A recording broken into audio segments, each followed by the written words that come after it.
A Escócia está de volta a uma Copa do Mundo depois de 28 anos, e a torcida não poderia estar mais feliz. Um país apaixonado por futebol, que vive o esporte de forma intensa, finalmente terá a chance de ver sua seleção novamente no maior palco do planeta. E tem mais. Os escoceses caíram nada menos que no grupo do Brasil, uma seleção que eles sempre admiraram e acompanharam de perto ao longo das décadas. Hoje eu vou mostrar para vocês como foi a reação da imprensa escocesa após a definição dos grupos. A mídia analisou tudo de forma mais fria, técnica, avaliando possibilidades e desafios. Mas a torcida...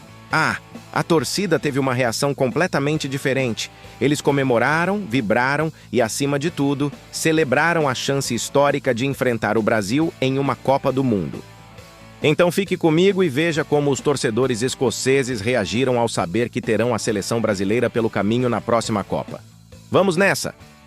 And significantly, we now know the makeup of the Scotland group as well. And as we're saying, this is a moment in a generation for Scotland who've been waiting to qualify for a World Cup. And if you were with us on Premier League Friday, there it's Brazil, Morocco, and now we know Haiti are going to be in Scotland's group.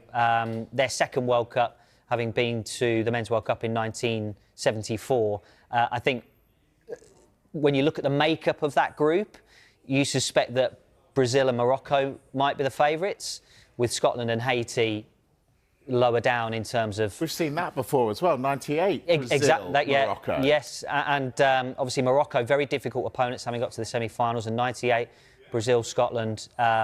It'll bring back great memories for Scotland fans, and they'll be very excited. And if you think... do you know what, Dave? We're going to talk to some Scotland fans in just a moment. Oh, excellent. And we're going to hear from them. So I want to go back to England. Yes. Will Thomas Tuchel, do you think, be happy with the group so far? I mean, yes, I think to a point.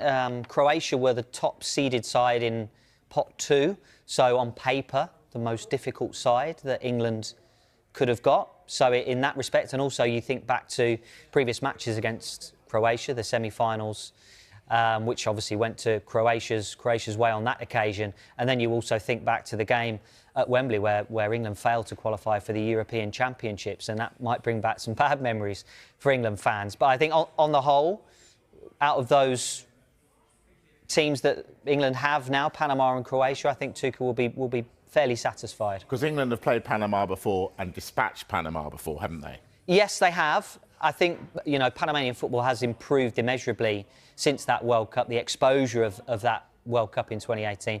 They've improved as a side, improved as a nation, and invested in their football team. So I think England fans expect them to brush them aside. Look, there will obviously be a quality difference. And now we're finding out now that it's either going to be Ghana or New Zealand in England's group. So we're just waiting to find out who that might be. We are nearly there. Of those two, who would Tuchel prefer? I think New Zealand would probably be an obvious option. I think in terms of style of football, it might suit England better. Well, I can tell you it's Ghana. It's Ghana. Ideal, yeah. So England, now we know the makeup of their group for the World Cup. It's going to be Croatia, the first game on the 17th of June. England are going to have to wait a little bit with the first game of the World Cup on the 11th. They're going to have to wait until the 17th of June to face Croatia in either Dallas or Toronto. We know they'll be facing Panama, and now we know that he's going to be Ghana in England's group, which is Group L.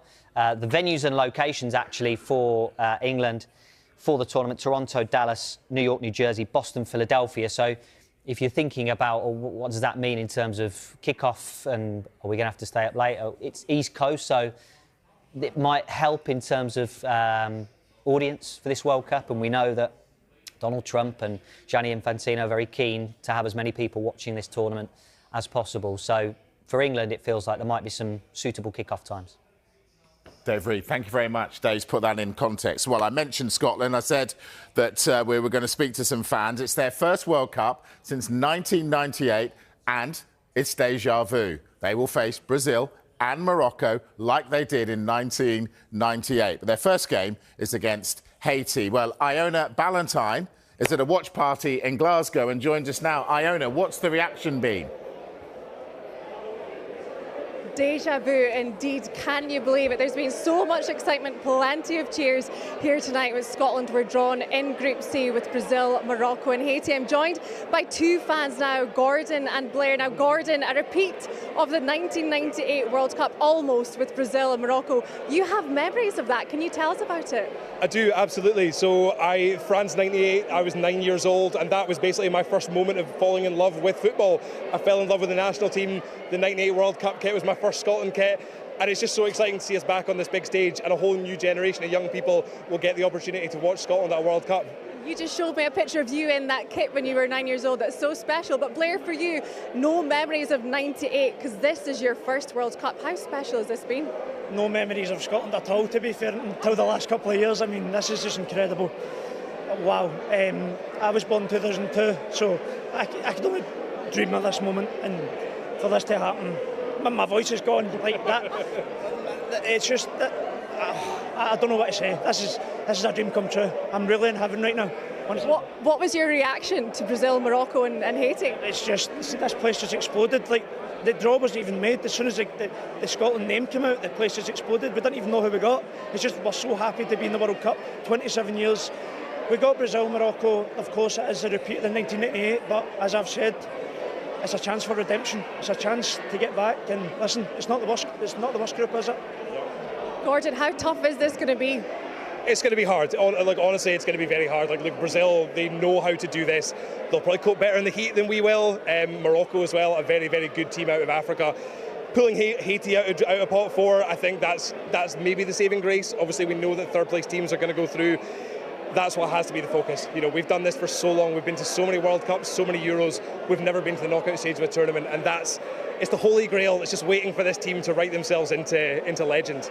The big question we've heard from so many fans over the past few weeks since Scotland qualified: will you be going to the USA? Well, I think obviously, as we said there, like, I was 9 years old, and now I'm 36. I'll be 37 by the time next summer rolls round. It's not too much to say this is a once-in-a-lifetime opportunity to go see Scotland at a World Cup. So I think once the schedule comes out tomorrow, you've got to have a look. You might cry a little bit when you see the price of flights and accommodation, but it's a once-in-a-lifetime chance. You've got to try. You've got to go. Where will you be going?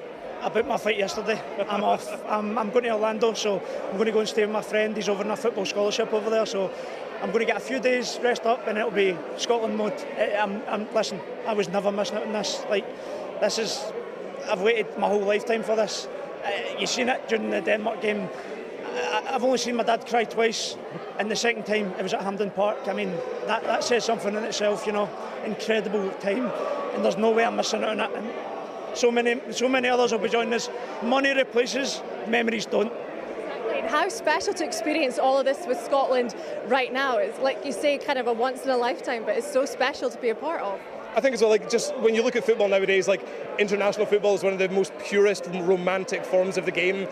These moments when, like, a country does something well, you saw it against Denmark, the entire country, whether you've been following the team for 50 years or 5 minutes, you all get to enjoy it together. And I think for me, that's always been the most beautiful thing of international football. So moments like next summer when we all come together and we celebrate a World Cup together will just be incredibly special. So I can't wait.